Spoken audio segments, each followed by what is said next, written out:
show up, and they did. We're smart, and my...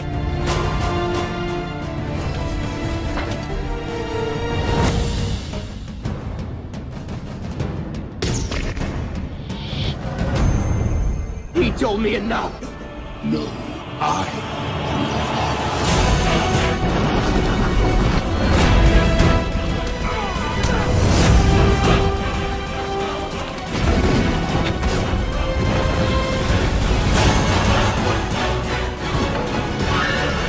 Here's Chuck.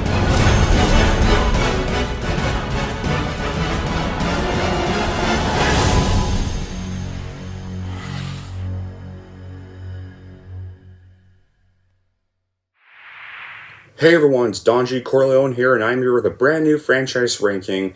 And this franchise ranking is going to be for an action franchise that I had reviewed, did a review series on, and prep for this new one coming out, which came out this weekend. So, yeah, you can tell by my action figure, you know which franchise it is. Yes, this franchise is going to be for the John Wick franchise now that all 4 films have come out. And we're going to rank them off in the weakest of the best. And I say the weakest because there wasn't a single bad movie in this franchise. All the movies are good. So, yeah, it's going to be not a worst to best ranking. It's going to be a weakest to best ranking. So, yeah. Anyways, that being said, let's get started with what would be at number 4. In 4th place is going to be John Wick Chapter 2.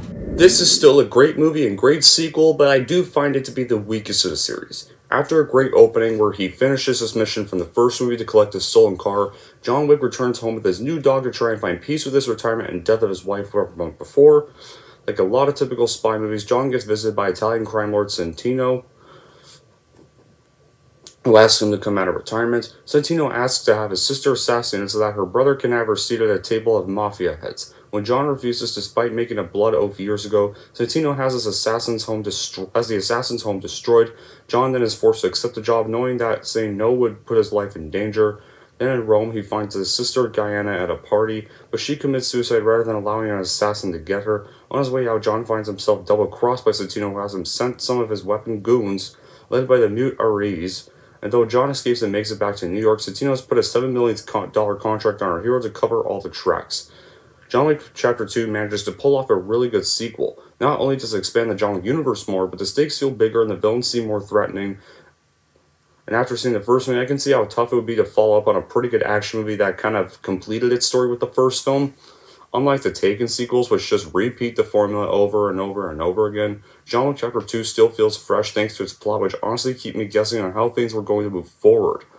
But one of the problems with this movie and why it's the weakest of the series for me is that most of the movie is kind of just running around New York, not really going anywhere else, and there's just not enough action in this one despite still having great moments, and it sadly does end on a bit of an anticlimactic cliffhanger ending, which would take loads of years to resolve. In 3rd place is going to be John Wick Chapter 3 Parabellum. Originally the second best of the series for a while, the film offers you all kinds of action. The film has a unique style of action. Any action you can think of is included in the 3rd film.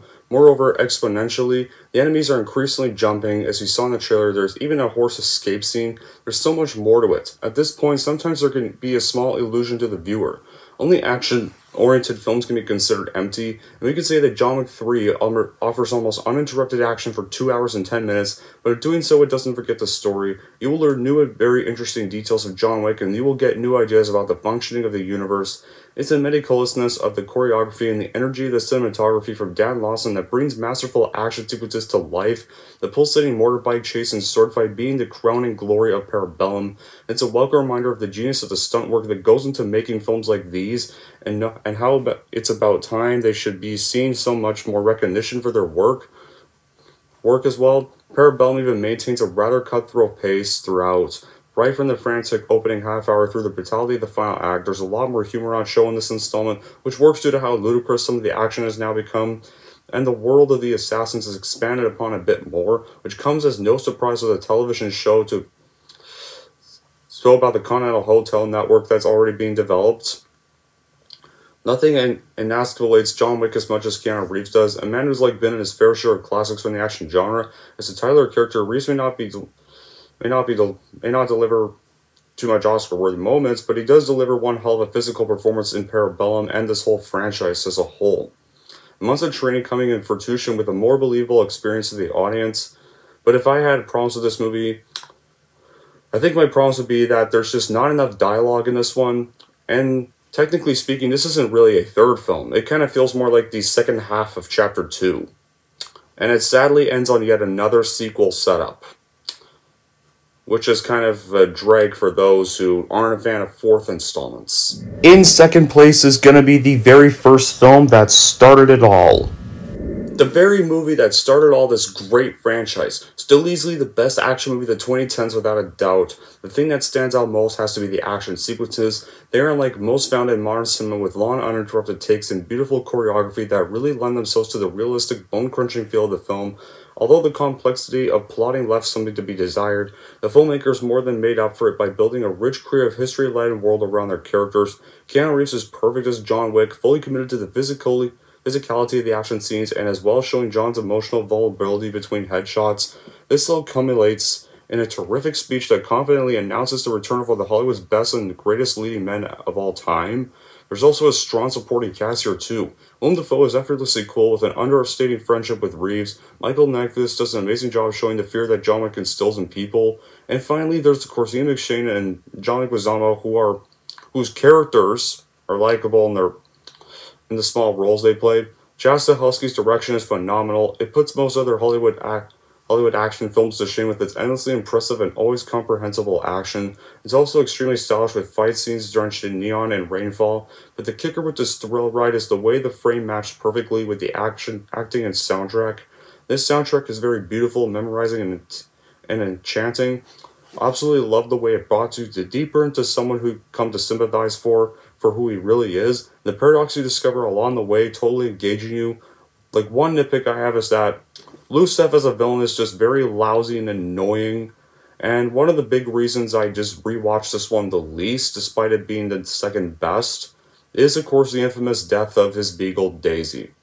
But other than that, the first John Wick movie is still a phenomenal masterpiece of the 2010s, and is definitely still a good watch for action fans. And in first place is going to be the new kid on the block, John Wick Chapter 4.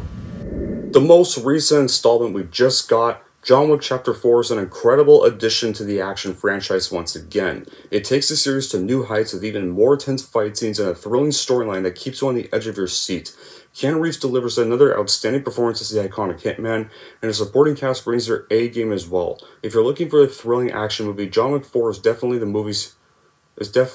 John Wick as a franchise as a whole, including this movie, is definitely the movie series to watch. Everything in this world revolves around rules. It's been a while since I've seen a movie that captures the concept so well. The direction and use of lighting in the movie is simply phenomenal, and it takes the movie to another level. There are moments when it seems like the action is over the top, but the movie quickly redeems itself with the next scene. I definitely would recommend this whole series and this movie as well to anyone who loves action movies and action franchises, and it's an incredible experience from start to finish. The Continental Grounds, the 9mm carbon pistol crest rules, and the Senni Japan with the sumo fighters were all executed flawlessly. The costumes, logos, music, dogs, cars, bikes, and horses added another layer of excitement to the movie. This whole movie left me highly satisfied and breathless with the 4-year wait, so massive props and respect to everyone involved in suspending the other entries and reinventorying the action genre. And it feels like once in a lifetime example of a genuinely impactful action movie. This is like definitely just worth a watch. It feels like, and it definitely was worth all the 4-year wait we've had to endure with this one. And it does everything an incredible movie needs. And it pretty much makes it one of the best, easily the best movie of 2023, and easily the best movie of this amazing franchise. Some would probably be a little divisive with the way it ends, but honestly, I didn't mind the way it ended, and I thought this was one of the few times that infamous cliche that I won't spoil worked. So yeah, John Wick Chapter 4, already the best movie of 2023, and easily the best movie of this franchise. And with that ranks up all 4 John Wick movies. I would love to know in the comments below how you would rank the movies. And until then, guys, I hope you enjoyed this new style of ranking I'm planning to do for my next franchise rankings. But until then, guys, that'll be it for this franchise ranking. Thank you all for watching. If you like this and want to see more, don't forget to like, subscribe to Don G. Corleone.